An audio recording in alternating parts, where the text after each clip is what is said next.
حمدا كثيرا طيبا مباركا فيه كما يحب ربنا ويرضاه.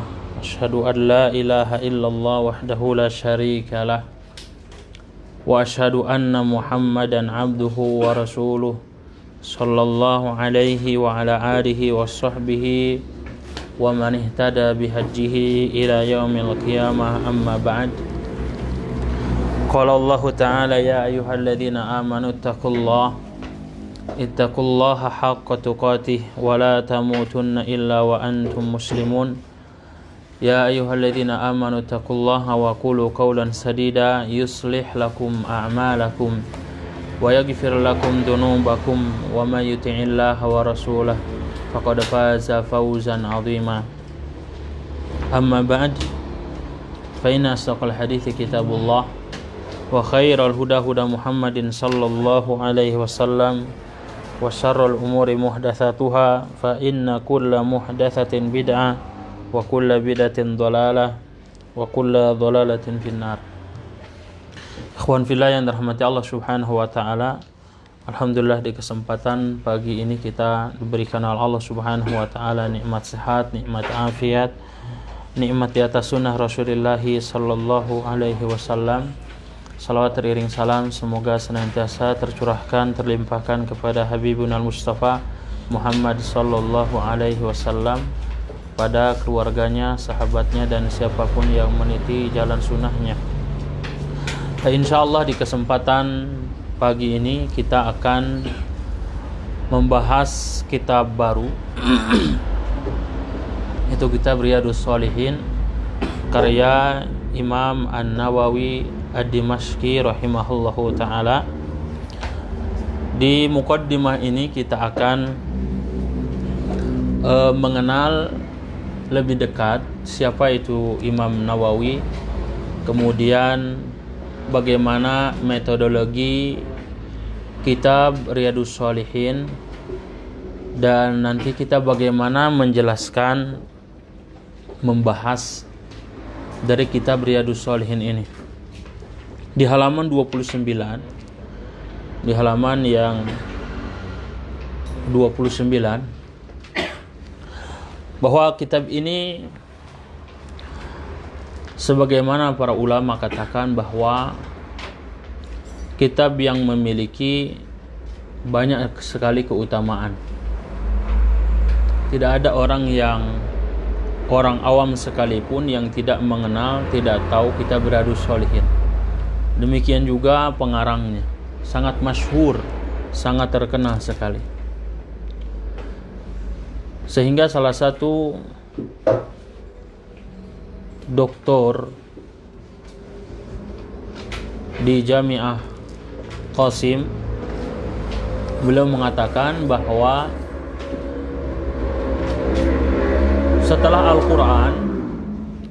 Al-Quran, kitab yang diterjemahkan ke dalam banyak bahasa adalah kitab Riyadhus Shalihin. Nah, karena itu kita mesti tahu siapa penulisnya, bagaimana kedudukan beliau ini. Beliau adalah Imam Al-Allamah Muhaddits Abu Zakaria Muhyiddin Yahya bin Sharaf An-Nawawi Ad-Dimashqi Al-Faqih Asy-Syafi'i. Beliau adalah Imam Al-Allamah. Biasanya imam, kata imam ini dahulu disandingkan kepada Imam Ahmad bin Hanbal, Imam Ahlu Sunnah wal Jamaah. Al-Allamah maknanya adalah orang yang menguasai banyak disiplin ilmu, disebut dengan Al-Allamah, ya. Karena Imam An-Nawawi sendiri adalah orang yang memiliki kontribusi dalam banyak hal. Dalam kitab fikih beliau dari yang singkat Al-Minhaj, ya, atau Minhajut Talibin. Kemudian juga beliau punya kitab yang sangat luas sekali tentang pembahasan fikih, yaitu Al-Majmu' Syarah Muhadzab Lisyirazi, ya. Ini sekitar kurang lebih ada 20-30 jilid. Luas sekali beliau. Sehingga di dalam mazhab Syafi'i beliau adalah salah satu di antara ulama yang sezaman misalnya, yang selevel itu dengan Al-Imam Ar-Rafi'i. Ya. Jika dalam mazhab Syafi'i disebutkan ya pendapat-pendapat, maka pendapat Imam Ar-Rafi'i dan Imam An-Nawawi ini adalah pendapat yang mu'tamad. Tetapi kalau Ar-Rafi'i dengan Imam Nawawi itu berbeda pendapat, maka pendapat Imam Nawawi yang didahulukan.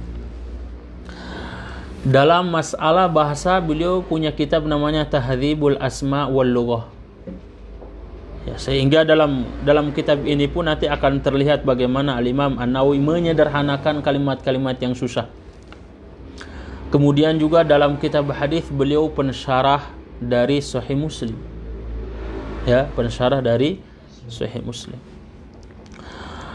Juga dalam masalah adab dan suluk, salah satunya dari Riyadhus Shalihin. Ya, jadi beliau disebut al-allamah, al-muhaddits, ahlul hadits beliau. Pakarnya. Ya. Abu Zakaria ini kunyahnya. Beliau tidak menikah. Beliau tidak sempat menikah. Abu Zakaria ini kunyahnya. Jadi kunyah itu adalah sunnah ya bagi setiap muslim, tidak perlu menikah dulu ya. Jadi bisa dijuluki dengan Abu Zakaria. Muhyiddin yang menghidupkan agama. Beliau sebenarnya tidak setuju dengan julukan ini. Muhyiddin yang menghidupkan agama. Nama aslinya itu Yahya bin Syaraf. Ini bapaknya An-Nawawi, ini Nawa di Palestina. Ya. Ad-Dimashqi di Damaskus. Al-Faqih Asy-Syafi'i, beliau adalah salah satu pembesar dari mazhab Syafi'i. Beliau merupakan salah satu seorang ulama besar Islam di zamannya dan masih menjadi teladan bagi para ulama alih-alih kaum muslimin pada umumnya sampai zaman ini. Dan hal itu tidak aneh karena orang yang menempuh jalan yang ditempuh oleh Imam Nawawi memang layak menjadi teladan bagi masyarakat. Imam Nawawi ini luar biasa ya, menjadi teladan. Beliau rahimahullah ta'ala menduduki kursi tertinggi di bidang ilmunya. Beliau adalah orang yang zuhud, wara, amal soleh, dan keberanian dalam menghadapi orang-orang umum, khususnya dan para sultan. Beliau adalah orang yang zuhud terhadap apa yang ada di tangan manusia, karena berharap apa yang di sisi Allah, maka beliau pun menjadi panutan mereka semuanya. Imam An-Nawawi bukanlah seorang ulama yang paling tua di zamannya. Bukan orang paling tua, karena wafatnya pun di usia 45-46 tahun. Bukan pula yang paling banyak ilmunya di setiap bidang yang ditekuninya. Demikian pula keadaannya dengan para ulama yang datang sesudahnya. Lalu apa alasannya? Apa keutamaannya? Namun Allah meletakkan kecintaan kepada beliau pada hati manusia. Nah ini jemaah. Ya. Bisa jadi karena nilai keikhlasan pada seseorang sehingga Allah Subhanahu wa taala meletakkan penerimaan pada umat ini dan menjadikan karya-karya beliau bermanfaat dan diterima. Karyanya kurang lebih 40 sampai 45 kitab, tapi hampir semuanya masyhur. Semuanya orang kenal. Ada Al-Adhkar An-Nawawiyah, ada Riyadhus Shalihin, ada Al-Majmu' Syarah Muhadzab tadi, ada Al-Minhaj ya, syarah dari Sahih Muslim ya, Tadhibul Asma tadi, dan Lughah. Banyak sekali. Dan menjadikan karya-karya beliau bermanfaat dan diterima. Ini merupakan urusan Allah yang tak ada campur tangan manusia, tetapi itu adalah karunia Allah yang diberikan kepada siapa saja yang dikehendaki. Jadi Imam An-Nawawi termasuk yang sangat muda usianya, sudah wafat. Beliau lahir di tahun ke-631 Hijriah. Sebuah desa yang bernama Nawa, salah satu desa di Hauran, selatan Damaskus. Dalam usia muda beliau datang ke Damaskus, ya. Jadi beliau ini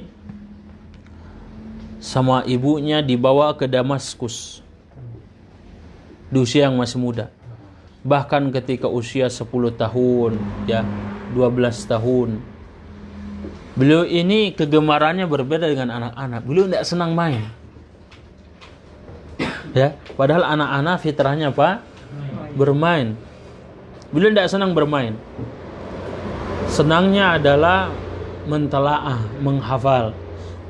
Karena itu ketika orang tuanya, nah ini kalau kita tidak bisa, ya kita sebagai orang tua ini harus anak-anak kita ini jadi.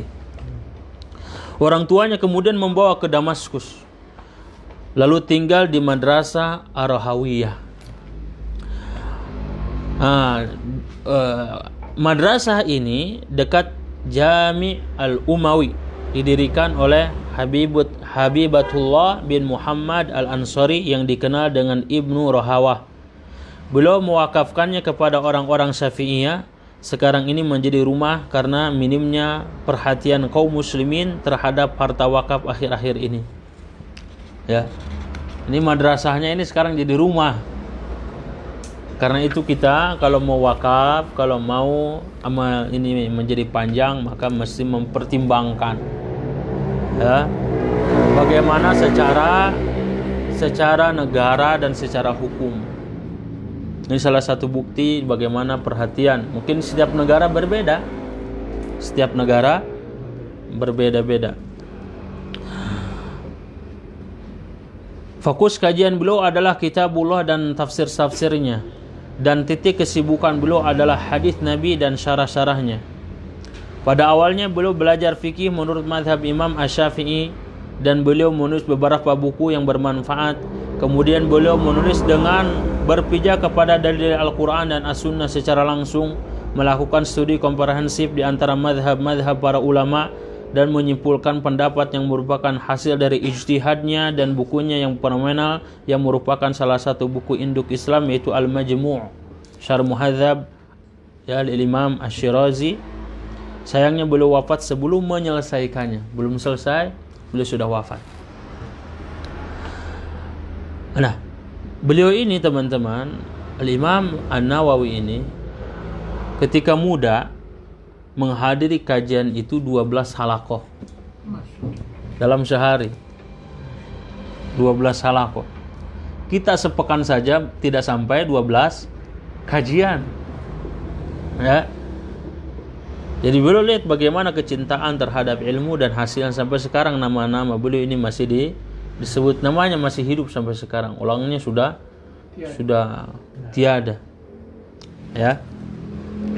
Di antara karya beliau adalah Rawdatut Talibin. Allah telah memudahkan kami untuk mencetaknya 12 jilid dengan tahqiq dan syarah Sahih Muslim. Ya, salah satu syarah terbaik dari Sahih Muslim. Kita nggak tahu apa syarah Sahih Muslim yang mana, kecuali yang kita kenal adalah apa? Syarah dari Imam An-Nawawi rahimahullah ta'ala. Saya punya beberapa kitab Rawdatut Talibin, kemudian juga Al-Majmu' Syarah Muhadzab itu ada 24 jilid. Syarah Muslim ada sekitar 15 jilid, ya. Kemudian kitab Asma wal Lughah. Nah, ini beliau sangat pakar sekali masalah bahasa, yang berisi biografi dalam jumlah yang memadai dan informasi besar tentang makna kata. Kitab Hilyah Al-Abrar yang dikenal dengan Al-Adhkar An-Nawawiyah. Imam Ali punya kitab Al-Adhkar An-Nawawi, kumpulan zikir-zikir. Ya, hampir samalah tebalnya kayak ini. Ya, tebalnya hampir sama. Dalam buku ini beliau tidak membatasi diri pada hadis-hadis sahih sebagaimana yang beliau usahakan dalam Riyadhus Shalihin. Risalah di bidang akidah yang beliau beri nama Al-Maqasid At-Tibyan fi Adab Hamalatil Quran, dan buku-buku lain yang bermanfaat. Beliau wafat di desa Nawa tahun 676 Hijriah. Berarti berapa tahun usianya? 45 tahun. Kitab ini ditulis 6 tahun sebelum wafat. Berarti pada usia berapa? 39. Ya.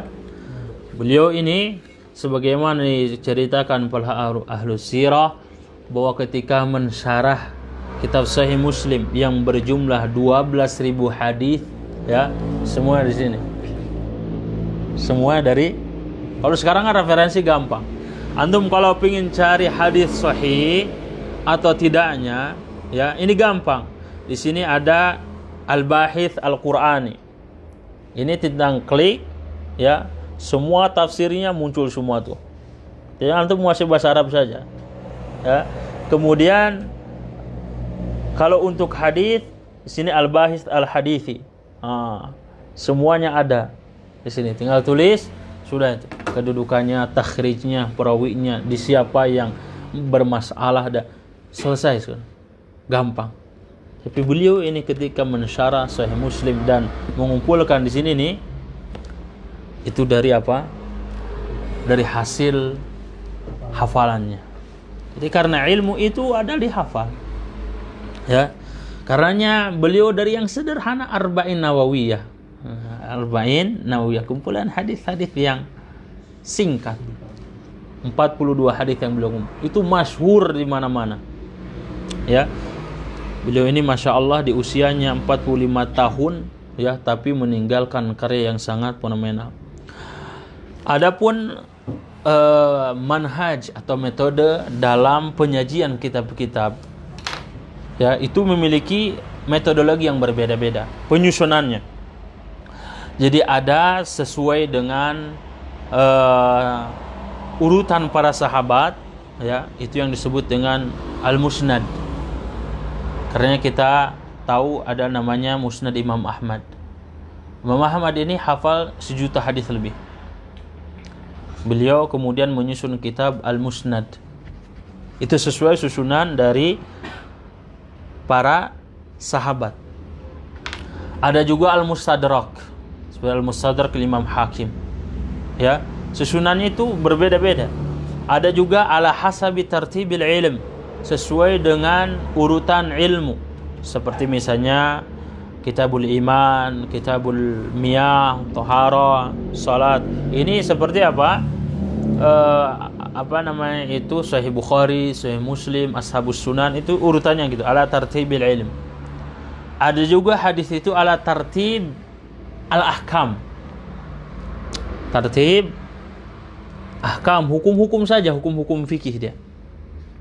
Contohnya misalnya kitab Bulughul Maram karya Ibnu Hajar Al-Asqalani, yang kita bahas sepenggal terakhir Kitabul Jami.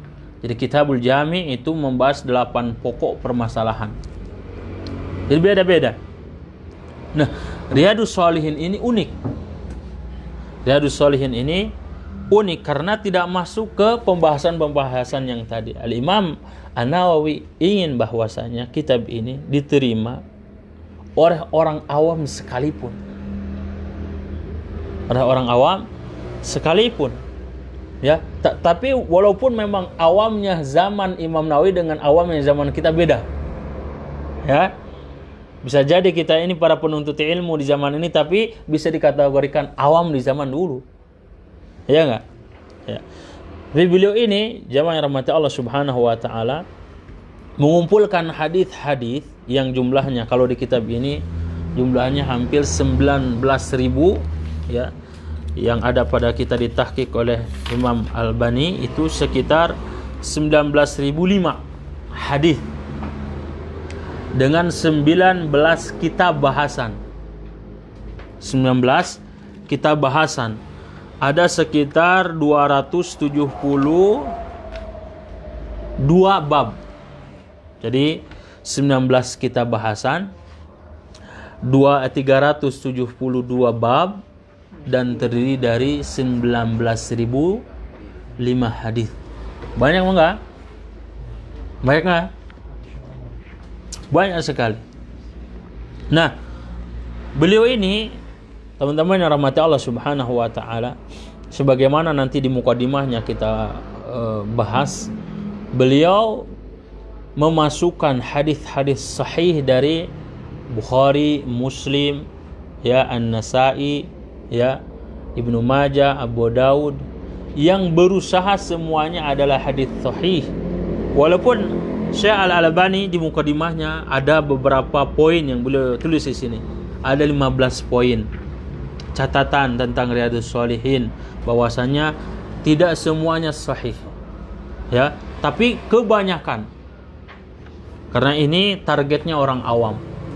Ya, sehingga dalam membaca ini memudahkan para pembaca. Lalu yang kedua, metodologi Imam Nawawi bagaimana? Metodologinya sangat simpel sekali di sini. Jadi satu pembahasan contohnya nanti bab pertama tentang niat. Dituliskan dulu tentang ayat Al-Quran, kemudian hadis. Nah, karena itu saya sering sampaikan pentingnya metodologi mengetahui tentang cara penyajian kitab-kitab, supaya pembahasannya itu tidak keluar dari subtema yang kita bahas. Ya, dengan banyaknya hadis ini kita akan bahas secara singkat. Kata yang gumud, yang kurang paham, terus maksud dari ayat, maksud dari hadis, sudah cukup, tidak terlalu melebar kemana-mana. Contohnya misalnya tentang bab niat. Al-Imam An-Nawawi membawa beberapa dari Al-Quran, ya, ada 3. Ini contohnya di sini. Antum buka di bab yang pertama. 1, 2, 3. 3 ayat. Kemudian beliau membahas ada sekitar 13 hadis tentang bab niat. Setelahnya bab taubat kan. Nah, dari pembahasan ini kita akan bahas secara khusus saja, tidak terlalu meluas kemana-mana. Ya, bab ikhlas dan menghindarkan niat dalam segala perbuatan, dan menghadirkan niat dalam segala perbuatan, perkataan, dan keadaan baik yang nampak maupun tersembunyi. Jadi beliau sangat sederhana sekali. Karena itu saya ketika membahas nanti Al-Quran ataupun juga As-Sunnah, dalil-dalil masing hadis ini, kita ambil kesimpulan yang beliau tata dari hadis ini apa. Berarti 3 ayat ini berkaitan dengan niat, sebagaimana 13 hadis setelahnya yang berkaitan juga dengan niat. Itu saja entry point. Ya.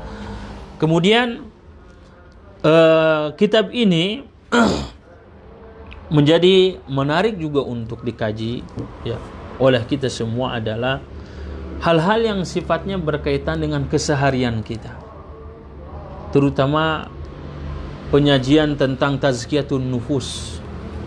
Ya, tazkiyatun nufus ini penyucian tentang jiwa. Nah, kalau kita lihat di sini tentang tema-temanya, tentang tema-tema yang disajikan. Pertama, muqaddimah. Muqaddimahnya saja tadi tentang niat, taubat, sabar, jujur, muraqabah, takwa, yakin, tawakal, istiqomah, ya. Ini bab-bab yang memang berkaitan dengan keseharian kita. Tazkiyatun nufus. Ya. Bab, ya, itu muqaddimahnya itu ada 83 bab muqaddimahnya. Belum masuk ke pembahasan kitabnya. Kitab yang pertama tentang adab sebenarnya. Ya. Itu di bab 84 halaman 10 X. Baru bahas tentang apa? Kitab adab yang pertama itu. Muqaddimahnya berapa bab? 83 bab. Ya, muqaddimahnya. Kemudian baru membahas tentang adab makan dan minum. Ya, kitab pakaian, adab tidur, kitab salam, menyampaikan salam itu caranya bagaimana? Kitab menyengguk orang sakit, ya. Adab berpergian, safar, kitab keutamaan wudu, azan, salat, ya. Kemudian kitab i'tikaf, haji, jihad, kitab ilmu, kitab pujian dan syukur, salawat kepada Rasul. Nah, yang senang salawatan ini, Imam An-Nawawi ini ada kitab khusus nih tentang salawat nih. Ya, satu bab di sini. Bahas. Kemudian kitab zikir, kitab doa-doa, kitab perkara-perkara yang dilarang. Setelah tadi perkara-perkara yang perintahkan, kemudian di akhir dengan larangan. Kemudian kitab masalah beragam dan penyegaran hati. Dan terakhir dengan kitab istighfar. Karena ini lihat bagaimana dari kesimpulan beliau layak memberikan nama dengan kitab Riyadus Shalihin, taman-taman orang-orang yang saleh. Taman-taman orang-orang yang saleh. Baik teman-teman yang rahmati Allah Subhanahu wa taala, ini sebagai prolog pertama dari pembahasan kitab Riyadus Shalihin. Insyaallah di hari berikutnya kita akan membaca muqaddimah Imam Nawawi dalam kitab Riyadus Shalihin. Muqaddimahnya, ya. Muqaddimahnya di sini ada banyak. Baik, kita muqaddimahnya selesaikan saja ya. Di halaman 31. Halaman 3. Kitabnya itu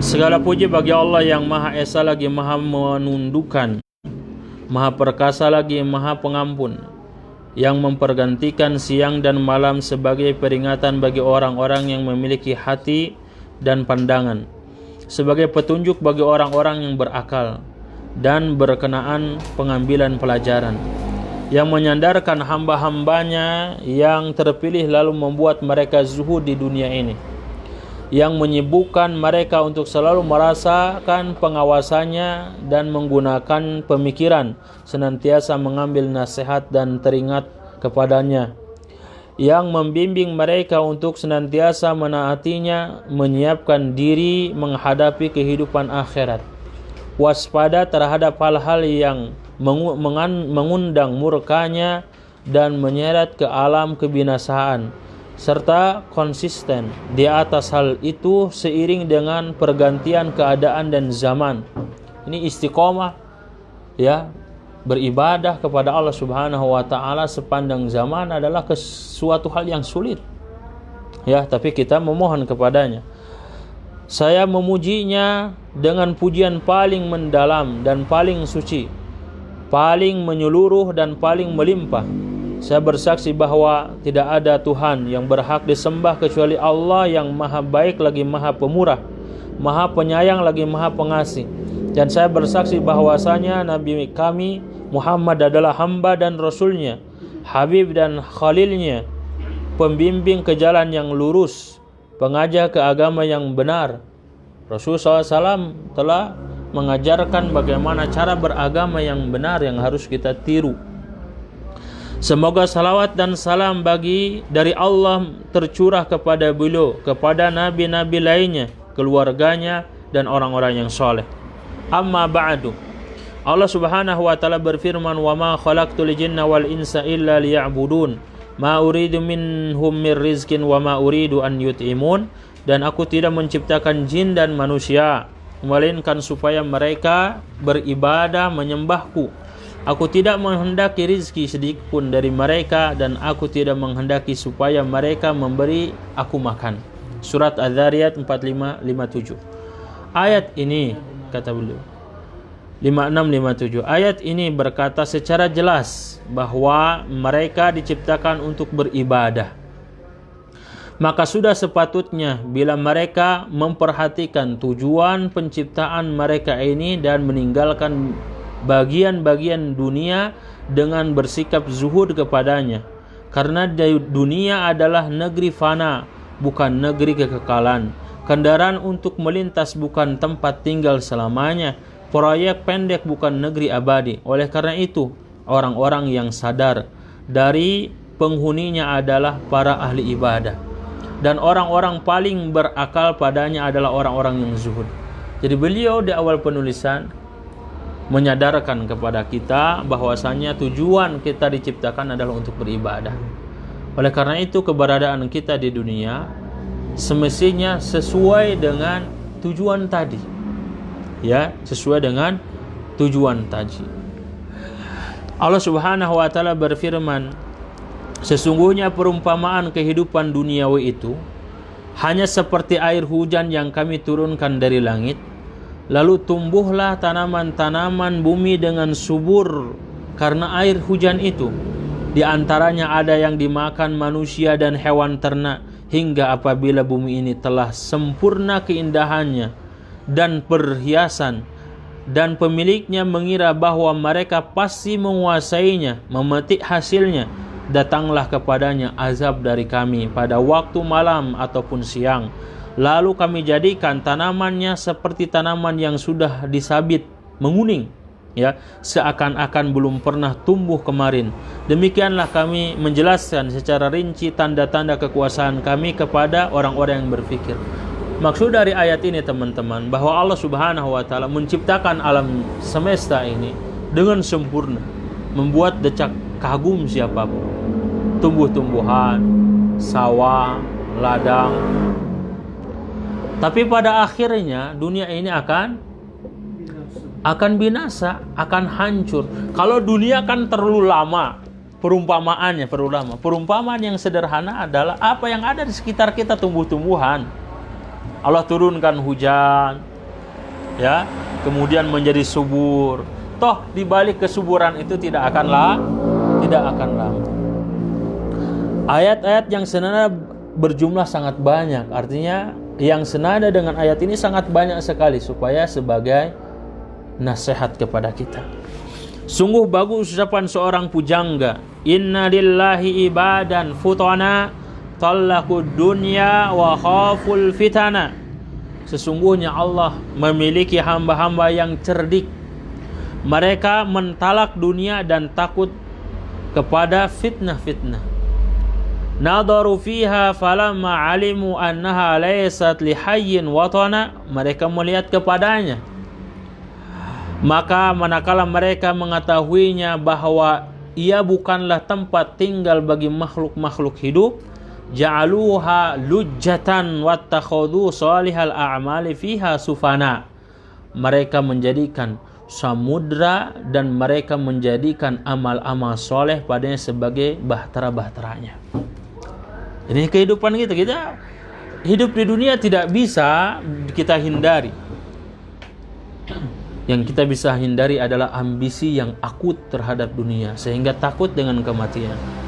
Yang perlu kita siapkan adalah apa? Amalan-amalan saleh.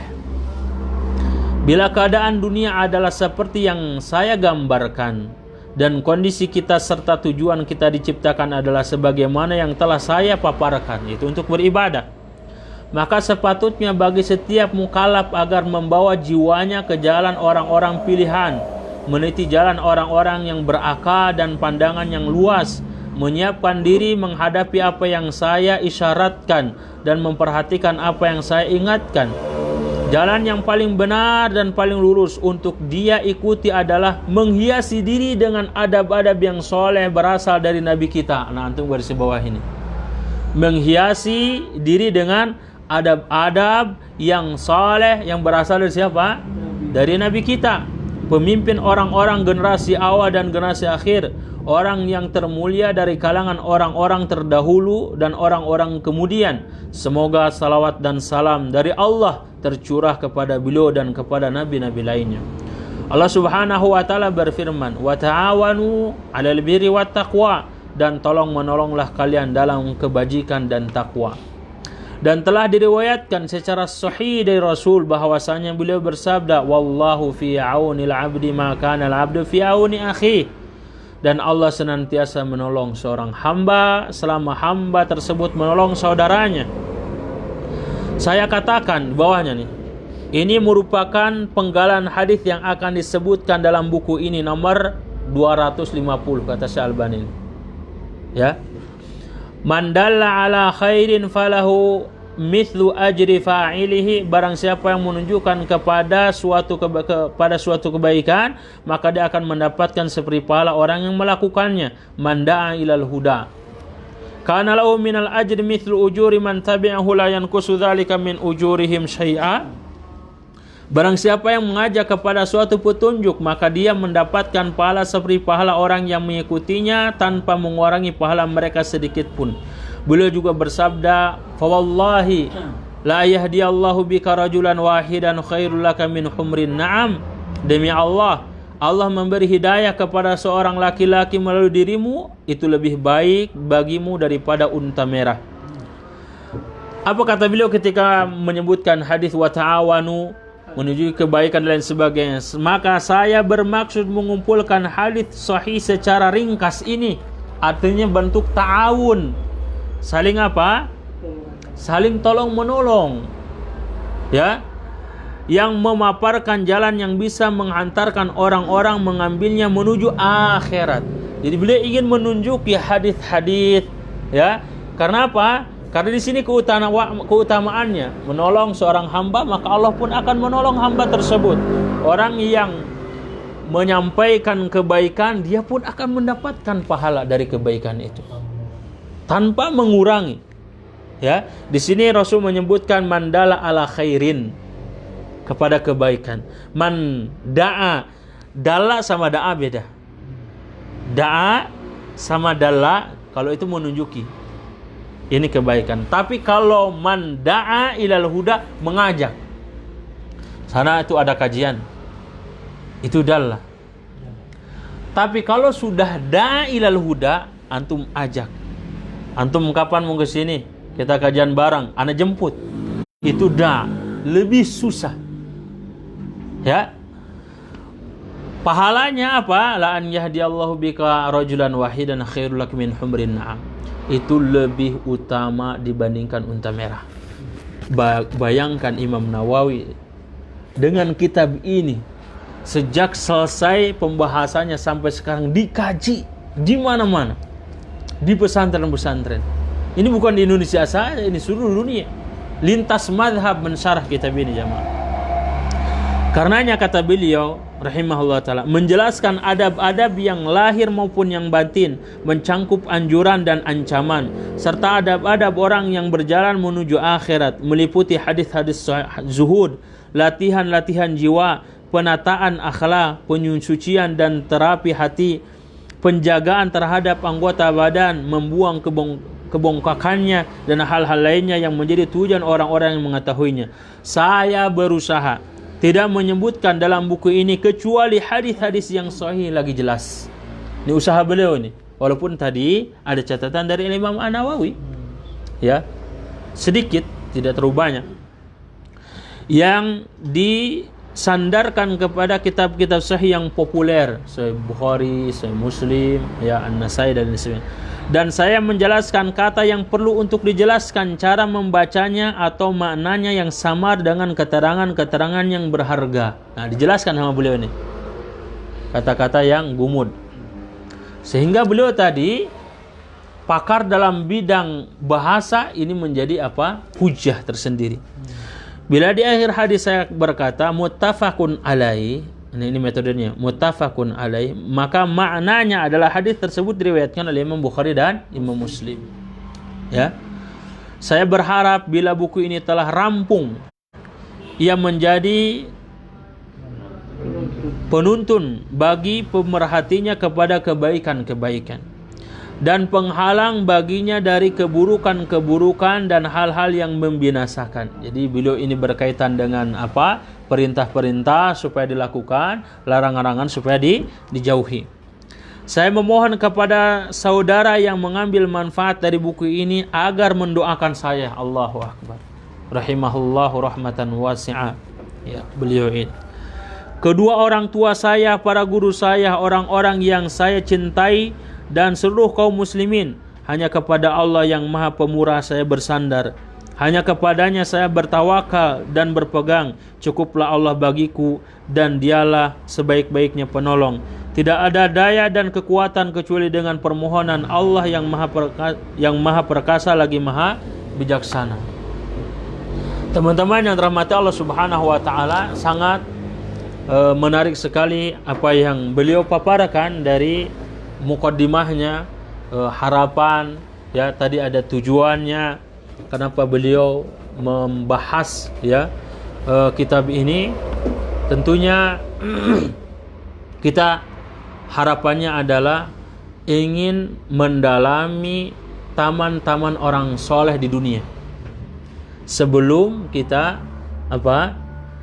mengarungi berada di taman-taman surga. Ya, itu bahasan secara singkatnya. Kita bahas sedikit dari ciri ahli sunnah wal jamaah yang ke-50 di kitab Aqidah Ahli Sunnah wal Jamaah. Ahli sunnah cirinya adalah orang yang mengagungkan umat ya, dengan apa? Dengannya orang-orang menerima ahli sunnah dimanapun, di timur ataupun di barat, secara langsung ataupun tidak langsung. Mereka lambat laun akan menerima, termasuk di kita apa yang kita sampaikan dari nilai-nilai agama, nilai tauhid, cara beragama yang benar. Mungkin saat ini baru segelintir orang, 5 tahun, 10 tahun, 20 tahun yang akan datang, wallahu ta'ala a'lam, akan menyebar ya bagaimana cara beragama yang benar. 51, humul ladzi yahzanuna an-nas li firaqihim. Mereka adalah orang yang paling sedih kalau ditinggal, kalau berpisah. Wa madza illa li syafaqatihim 'alan nas. Tidaklah mereka sedih tatkala ditinggal apa safar ataupun juga pergi selamanya. Ada jamaah-jamaah kita mungkin yang mendahului kita. Kita sangat sedih. Itulah ciri ahli sunnah wal jamaah. Ya. Kenapa li syafaqatihim 'alan nas? Karena welas kasihnya terhadap manusia. Wa hirsuhum 'ala badhil khairi wa nashrihi, dan semangat mereka dalam menyebarkan kebaikan. Kita berusaha menyebarkan kebaikan ya sedikit mungkin, sederhana mungkin. Mengajak kepada salat berjamaah, mengajak kajian, mengajak untuk berinfak, bersedekah. Banyak sarana-sarana untuk kita lakukan dimanapun kita berada jamaah. Fanas yafqudunahum idza matu, dan orang-orang merasa kehilangan ketika orang-orang Ahlussunnah ini wafat. Kenapa? Karena dia mengamalkan kandungan agama ini. Keberadaannya sangat diperhitungkan, kehilangannya tidak hadirnya sangat membuat orang menjadi sedih. Wala adullu ala dzalika min janaizi a'immati ahli sunnatil masyhudah allati yashhuduha al-jamu wal ghafir minan nas wallati tadullu ala makanatihim fil qulub wa injadhabil nas ilaihim. Salah satunya, maukah kata penulis saya sampaikan bagaimana tatkala jenazah dari imam-imam ahli sunnah ini dikuburkan. Itu bagaimana imam ahli sunnah seperti Imam Ahmad bin Hanbal ketika dikuburkan. Ribuan orang masuk Islam, dihadiri jenazahnya ya, di tengah beliau mempertahankan akidahnya, membuat orang-orang sadar bagaimana cara bersikap yang benar ketika pemimpin yang salah. Itu teladan ya. Bagaimana ketika juga Syekhul Islam Ibnu Taimiyah itu wafat ya, dan ulama-ulama yang lainnya ya, membuat orang kemudian menjadi banyak yang sadar. Ciri yang ke-52, asbirun nas ala aqwalihim wa mu'taqadatihim wa da'watihim. Ahli sunnah adalah orang yang paling sabar, ketika berucap, mempertahankan keyakinannya, berdakwah kepadanya, adalah orang yang sabar jemaah. Di antara ciri kesabaran adalah Imam Ahmad bin Hanbal sini. Wala adullu ala dzalika min mauqifi Imam ahli sunnah wa jamaah Imam Ahmad bin Hanbal ibana fitnatil qawli bi khalqil Quran. Bagaimana beliau mempertahankan bahwa Al-Quran bukan makhluk. 3 khalifah menyiksa beliau jamaah, sampai hilang rasa sakit pada kulitnya itu hilang. Dicambuk, ya. Tapi apa yang dikatakan oleh Imam Ahmad? Sekiranya saya punya doa yang mustajab, maka saya akan doakan siapa? Pemimpin. Dalam masalah berpegang terhadap agama, beliau sangat tegar, ya. Dan itu terlihat ketegarannya, ya, sepanjang zaman orang mengakuinya. Tetapi ketika bersikap kepada pemimpin, beliau terlihat bagaimana beliau berucap dan berkata. Di zaman kita ini susah, tapi mereka adalah sebagai panutan. Mereka yang paling sabar. Kita kan berucap, berdalil, berpendapat, belum sampai digebukin sama pemerintah, belum. Ya enggak? Maka orang-orang seperti Imam Ahmad, Imam Asy-Syafi'i, dan imam-imam terdahulu, mereka sabar. Maka ketika kita di lingkungan kita baru berbedaan sedikit, ya, ketika kita kemudian dicaci, dimaki, nggak usah baper. Dakwah itu jangan baper. Dakwah ini jangan bawa perasaan ketika kita ini dijuluki A, dijuluki B, dijuluki C. Orang di negara kita seperti Agus Salim menguasai 9 bahasa, pakar dalam masalah agama. Ketika beliau tampil naik panggung, apa orang-orang? Tertawa. Embe kenapa? Berjenggot. Kayak Agus Salim, kurang apa beliau coba? Sebagai pahlawan nasional, sebagai seorang diplomasi yang tangguh, menguasai banyak bahasa. Tetapi itu tidak luput dari cacian dan makian. Bahkan sesempurna akhlak dan adabnya nabi kita, tetap saja ia mendapatkan cacian dan makian. Bagaimanapun dengan Allah Subhanahu wa taala, Allah saja ada yang mencaci, ada yang memaki. Karena itu kita harus tegar, kita harus sabar mempertahankan argumentasi kita, mempertahankan keyakinan kita, tidak goyah kemudian dengan adanya fitnah, dengan adanya bergantinya masa kepemimpinan dan lain sebagainya. 53, yadinuna bin nasihati lillahi wa li kitabihi wa li rasulihi wa li a'immatil muslimin. Beragama dengan nasihat kepada Allah, kepada kitab-kitabnya, rasul-rasulnya, immatil muslimin wa ammatihim, pemimpin kaum muslimin dan seluruh kaum muslimin. Di sini jamaah yang rahmati Allah Subhanahu wa taala, lagi-lagi kita dinasihati untuk terus memperdalami bagaimana kita ini mengenal Allah, mengenal Al-Qur'an. Kita harus punya hafalan-hafalan, bacaan-bacaan rutin ba'da salat atau menjelang tidur. Sehari itu mesti baca Al-Quran, mesti itu kita wajibkan terhadap diri kita sendiri. Wali rasulihi, bagaimana kita berusaha untuk meneladani Rasul sallallahu alaihi wasallam dalam rumah tangga kita, bagaimana kita bersikap kepada istri, kepada anak-anak. Kita terus belajar dan belajar. Wali a'immatil muslimin, bagaimana bersikap kepada pemimpin kaum muslimin. Pemimpin kaum muslimin itu ada 2. Ada umara, ada ulama. Ya, ada umara, ada ulama. Nasihat juga kepada kaum muslimin secara keseluruhan.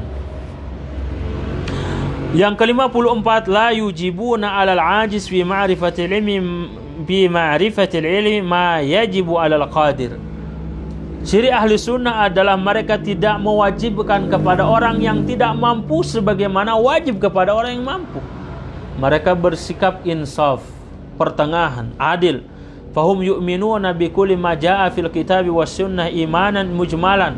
Mereka beriman kepada apa yang datang dari Alkitab as-Sunnah secara keseluruhan. Lakinnahum yufarriquna bainal ajiz wal qadir fi ma'rifati dzalik ala wajhi tafsil wal ijmal. Tetapi ahli sunnah mereka bersikap pertengahan, ya, membedakan antara orang yang lemah dengan orang yang mampu. Dalam sholat saja, orang yang mampu ketika sholat itu adalah bagian dari rukun. Tetapi bagi orang yang sakit boleh duduk. Itu cara apa dalam ibadah. Bahasan terakhir, la yamtahinuna an-nas bima laysa min indillahi wa rasulih. Fala yamtahinuna an-nasa bil mushtabihat wala bidaqaiqil umur wala bil alfadhil mujmalah al muhtamila fal mi'yar indahum innama yakunu bil umur al wadihah asy-syarihah allati la lubsa fiha wala gumud. Ciri ahli sunnah yang berikutnya, mereka adalah tidak menguji manusia dengan apa yang ada pada Allah dan Rasul yang belum jelas. Ya? Apa yang belum jelas? Perkara-perkara yang syubhat, perkara-perkara yang memang secara umum orang itu asing bahasanya. Wala bidaqaiqil umur, ataupun perkara-perkara yang sifatnya detail.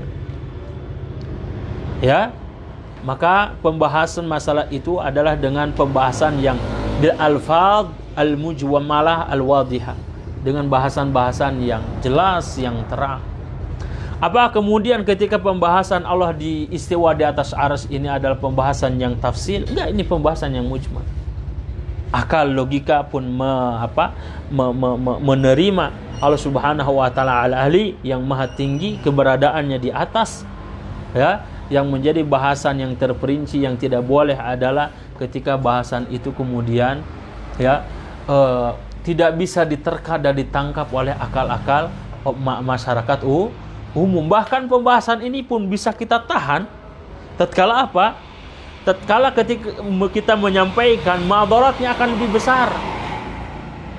Nah, ini kita keharusan bagaimana membaca situasi. Ya, membaca apa? Situasi-situasi, pembahasan-pembahasan, pendapat-pendapat yang kemudian orang itu bisa terpesona dengan pandangan yang pertama. Mungkin ini saja yang kita bahas. Insyaallah kita lanjutkan di hari Ahad. Wassallallahu ala Muhammadin wa ala alihi wasallam. Subhanakallahumma bihamdik asyhadu an la ilaha illa anta astaghfiruka wa atubu ilaik. Assalamualaikum warahmatullahi wabarakatuh.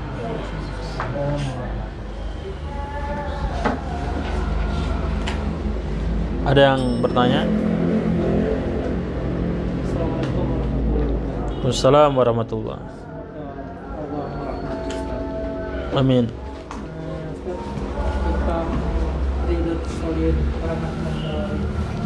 kan memang ada diksi bahwa jangan dikatakan talibul ilmi kalau belum mentamatkan kitab ridut solid. Iya. Nah, dalam kitab ini ada 19 bab. 19 kitab. 19 kitab ya. Dan